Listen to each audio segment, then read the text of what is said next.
Welcome into the trenches. I'm Sam Mays. Today on the podcast, we've got starting Oklahoma quarterback Dillon Gabriel. But before we get there, I got to say a big shout out to MidFirst Bank, Laser Light Skin Clinic, the National Cowboy and Western Heritage Museum, Fire Lake Casino, Oklahoma Ford dealers. And remember, drive into your best in Oklahoma Ford dealers today for the best deals on Ford's full lineup of trucks and SUVs. Ford is the best in Oklahoma. Now, this podcast is not going to happen without my friends at Fields and Futures. Big thank you to Dot, Tim, Liz, all that you do. Absolutely incredible for Oklahoma City Public Schools. We really appreciate it, and we're excited to talk to Dillon. Thanks, guys. Man, it's incredible to have you on the show. You have gone from this guy that we knew was coming to the school to, save the day essentially, to a Sooner legend already, right? And you've got some time left on the field for the University of Oklahoma. Thank you so much for your time. It's incredible to have you. And a big shout out to Fields and Futures for arranging this. For those who don't know, Fields and Futures is an incredible nonprofit organization that's been serving the Oklahoma City Public Schools for the better half of a decade, really changing the trajectory of some of these young people, some of these athletes by building fields and helping them get equipment and helping them find coaches. And I love Fields and Futures. I'm from a place that we had to pay to play, my senior year. We didn't have the necessary funds to do all the things that we wanted to do with our football program. And to have an organization like Fields and Futures come in would have been incredible for us and change the lives of a lot of kids that I played with. So to see that happen here in Oklahoma City is absolutely amazing. And I know that you love Fields and Futures also. Yeah, I'm a big believer in it. Obviously, got to meet you for the first time at a Fields and Futures event, so I'm very grateful for that. And then just the ability for them to, believe in athletics, transitioning into school, and at the end of the day, believing in graduating and motivation to continue in their educational journey as well. I think it's something that's very special and is only, good things that can happen from Fields and Futures. So, all right, I got to get into the most important question of the day, right? I'm a former Oklahoma State offensive lineman. I know they're the most important guys on the field. Talk about your offensive line this last week in the Red River. Absolutely incredible performance by those guys. I was blown away by them for 4 quarters of football. Yeah, they definitely dominated the line of scrimmage and played their butt off. Something that I wasn't surprised by, just the way they work and things I see day to day. But just a huge testament to Coach Beanbo and how he pushes them. And even going into that last drive, McCade Mature, wasn't able to play for that drive, but Caleb Schaefer, a guy who's been waiting for his opportunity, just comes in and probably one of the most important drives of his career as well, and just dominates the moment. As well as Cade Green, a freshman that a year ago he was in a high school game, and now he's playing on one of the biggest stages. I just think those guys being ready for their opportunity, just my belief in them and then their confidence to go and dominate the moment is something special as well. I think a lot of people struggle with understanding offensive line play and how important it is to the game of football, how much it impacts, what's going on every single down, just the normal fan, right? And so when Cade goes down and Green comes in, us that know, I'm sitting at the TV going, oh, good Lord, what's going to happen next? Talk about that moment for you. Obviously, it's a gut punch that you lose, one of your guys, but then to see the freshman come in, what exactly were you thinking? I had an ultimate confidence in Caden, and that is because, in the spring, he was actually at left tackle, getting a lot of reps with the ones, because Walter was out with his shoulder. But just seeing him being able to take advantage of his opportunity is something special, and I love everything he represents. So when he came in, there's no drop off, and he dominated the moment for sure. And then Green, like you said, as a freshman, a year ago, the mentality that he had coming into it, and I love some of his quotes after the game, talking about all he wanted to do was get out there and hurt somebody. That was incredible, right? You love that attitude from the. He's 18 years old, right? It's unbelievable to see him take the stage with that crowd in that moment, in that game that was so emotional from the very beginning of it, and do what he did. Yeah, you want someone like him, protecting you every time. So just blessed for all those guys that, really make my job a lot easier. And, the ability for them to move and play as quick as they do at their size is something that can't be taught. So true testament to who they are. How difficult was for you guys as a team to kind of keep the Red River in its place, right? Not think about it too soon this season, but once that week of practice started, you're thinking, the score last year was unbelievable, and it was devastating. And Texas fans and the players and everybody else have been running their mouths for 365 days. Like, what was it like just a week of like leading up to the week of practice, talking about this game, and then that week of practice? What was the vibe like there in practice? I think Coach Venables does a great job at being able to keep us present and, taking a week at a time. And I truly believe that's why we've been able to take advantage of the moment. And I think, leading into practice, there really was no motivation or speech that really kind of flipped the switch. Everyone kind of knew what week it was. And I think he tried to just tell us to control the chaos. It's a environment that a lot of people don't get to take in or even play in. So just allowing us to control the chaos, fall to the love of our training, and at the end of the day, find a way to win. So going into practice, just taking it one week at a time. It's the most important week is the next one, or the present one. So just that attitude was something big, in our locker room. I have to ask, there's so many guys that like to talk about the bus ride coming into the stadium, and their experiences are all so different, but also so impactful. What was yours like? It's game day. You leave the hotel. Here we go. We're headed to the state fair. What were you feeling when you got on the campus, on the grounds? Well, first off, huge credit to the bus driver because it's a tight squeeze. There's people everywhere, and then you got to reverse in. So huge shout out to him. But man, just that's something you dream of, and the bus drive over, obviously a lot of emotions going through your body, but just the belief, the confidence in our guys, I think we knew what was going to go down as long as we took care of business and played our butt off. So just continue to do that, continue to prepare, and allowing our preparation be our confidence going into every week. All right, I've got to ask. There's a quote that came out of the pregame locker room conversation, and I know what those moments are like. They're intense. There's always this interesting mix of guys that don't want to say anything, right? Who just sit quietly and are to themselves, and then there's guys like Danny Stutsman who've got something to say. The quote that comes out of this is, "Oklahoma only fears God, and Texas fears Oklahoma." What was that moment like when you heard that come out of his mouth there in the locker room? Like I said, I think we knew what we were about to do, what was about to go down. So just the type of leader Danny is, for the defense as well as for the team.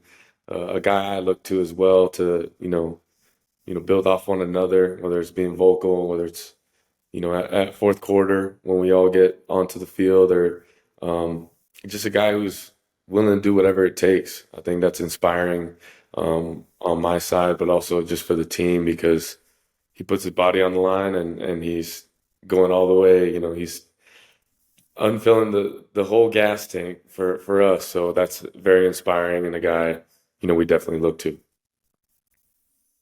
As far as the game is concerned, your game is concerned, I'll give you a ton of credit. I feel like the improvement from last year to this year has been exceptional. You just look more comfortable. You look like you have complete control of the offense. But the thing that really sticks out the most to me is the evolution of the quarterback run game. You have been so impactful to your team's offensive success with your legs. And I don't necessarily know that I would have, picked that to be one of your primary weapons coming into this season. So how did that come about, and how do you feel about your role in the run game for Oklahoma? Yeah, Coach Levy definitely, thought I was a running back for a good part of the season. But I think just the growth as a unit. I think we looked at ourselves in every area what we needed to get better at, and it was just a part of the game that we could use to our advantage, and I'm all for the team and whatever it takes. So being able to use my feet or keep the defense honest and just add another dimension to what we do, I think can only help us. And I'm a big believer in that. Obviously, the guys up front make it easier for me, but the +1 run game is something that a lot of defensive coaches don't love to see. Because if it gets all blocked up, then you're running on the grass, you're out. So Let's take a second and give a shout out to your receiving core. From the outside looking in, I would tell you that to me, that's one of the most well-rounded groups in college football. They run great routes. They block well downfield. They catch the ball when you throw it to them. Thoughts on those guys, how they performed this season and obviously last weekend? yeah, they've been playing their butt off, with the competitive plays, blocking on the perimeter, creating chunks in the perimeter game. I think that all goes hand in hand, but just love what Coach Jones is doing with those guys. There's a bunch of hungry guys waiting for their opportunity. When they do get it, you've seen them take advantage of it. So I just think that hunger, that edge that they've been playing with, and then just building off one another. And if Drake makes a catch, Jaleel turning his catch into a chunk, and then Nick Anderson as well contributing. I think that only builds off one another and can be really good for our team. All right, now you got to walk us through final play of the game. We've all watched. The fans are on edge. Texas fans holding their breath. Oklahoma fans holding their breath. Heck, I was holding my breath here at home. My family, everybody's just crowded around the television, just waiting to see what happens next. Walk us through that final play and how it all unfolded. Yeah, so it was definitely a loud first play, and it was on our side, and um, it was going 0. So I tried to get to Drake early, and he was inside leverage. So on an in-breaker, got off of that, didn't want to take a sack, so tried to throw the ball away.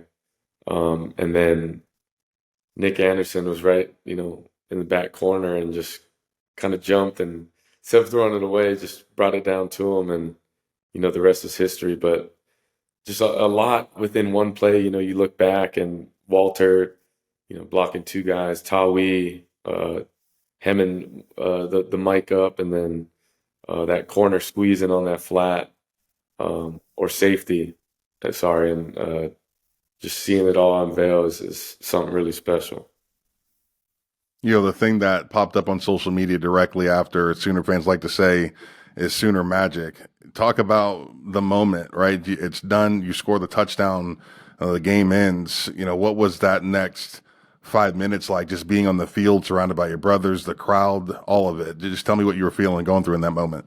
It was slow motion. It was something I'll never forget. And I know we're just halfway, done with the season, and we're really just getting started in what we want to do. But just that moment for the guys, I think it is a testimony to our work, headed into off season, and obviously last year happening. I think just looking at it from full perspective, I think it's something that is a true testament to our work, to the grind, and then the Schmitty workouts that everyone talks about. Him setting the tone with the mindset and not taking no for an answer. So I think that all was running through my head, and it was very slow motion, but just enjoying the moment with everyone on the field was a great time.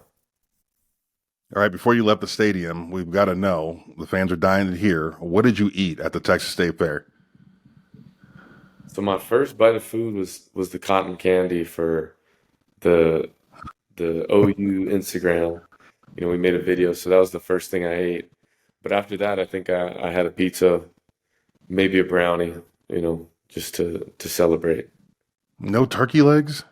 I wish. I was dealing with a little something. Had to clean up a little cut, so I didn't get to go out too early. But definitely enjoyed my pizza. I love pepperoni pizza. All right, all right. How's the hand? Hand is amazing. It's healed up.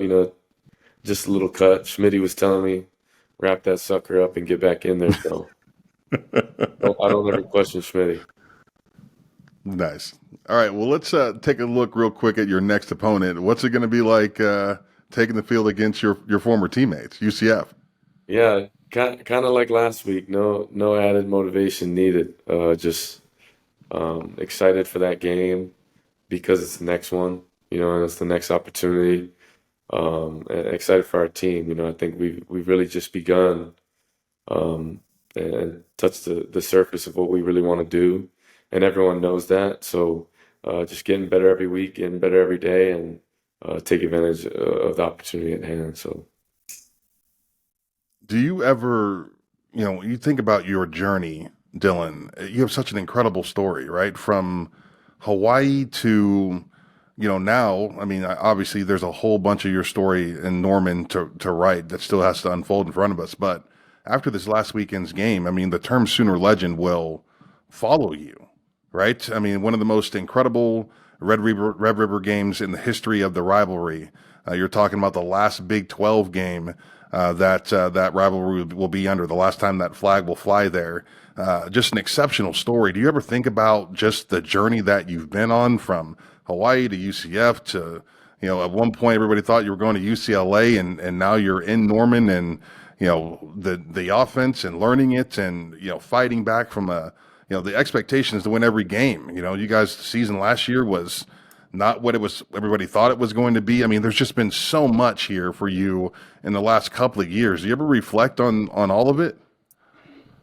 I tell my family, you can't write this up any better. And I say that because, God's going to put me right where I need to be. And I think when I truly let go of trying to control and, kind of know exactly where I'll be, I think that's when God unveils everything, and you even go back to the decision to come here. I just feel like that's a huge God wink of I'm right where I need to be. And then even going in from last year to this year, I think RG3 said it best is there's no testimony without a test, and I needed that test in my life. And it's definitely made me better from that experience because of, the highs of the highs and the lows of the lows and just being able to manage that. But I think the ability to bounce back, the ability to continue to grind and put your head down and work, is something that I'll never forget, from last year coming into this year. Just the grind and kind of that push from everyone really didn't have to be said at all. Everyone understood what needed to be done. And I think down the road, I'll look back when I'm able to bring my family back here, and it'll all be something special. But at the time, I think just being able to stay present and be in the moment and soak it all in is something that I think has been really beneficial for me this year. So just going to continue to do that, continue to grind and get better, and then we'll see how it all plays out. So when you go back to Hawaii, I mean, are you seeing OU flags flying? Like what kind of support are you getting from the island?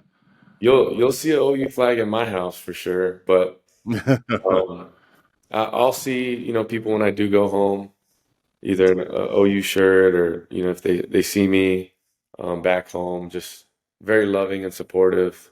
Them saying they always watch my games and just having that I think is very special. Hawaii's very tight knit and very family oriented, so just having that support, knowing that I represent something bigger than myself, I want to do that in the right way. All right, last one. We're going to ask a question from Twitter. This is from Steven Spencer. He asked, what would you share with young fans on staying calm and collected during big moments in a game like last drive on OU Texas? I'd say just be comfortable with the uncomfortable, and pressure is a privilege. Being able to get into that moment is because you did something right on the front end, and just embracing the pressure, the moment, and the drive, that we had. That's something you live for as a competitor. So just embracing it. Don't run from your legacy or expectations. Run towards it, and love every part of it because as a competitor, that's what it's all about. All right, Dillon, thank you so much for your time today. I really appreciate it. You were fantastic. Good luck for the rest of your season, and make sure you stay healthy. Thank you so much. You have a good one. Thank you, sir. If this is your first time hearing or watching the show, be sure to subscribe on YouTube or your favorite podcast app. And if you like what you hear, please leave a review. Thank you.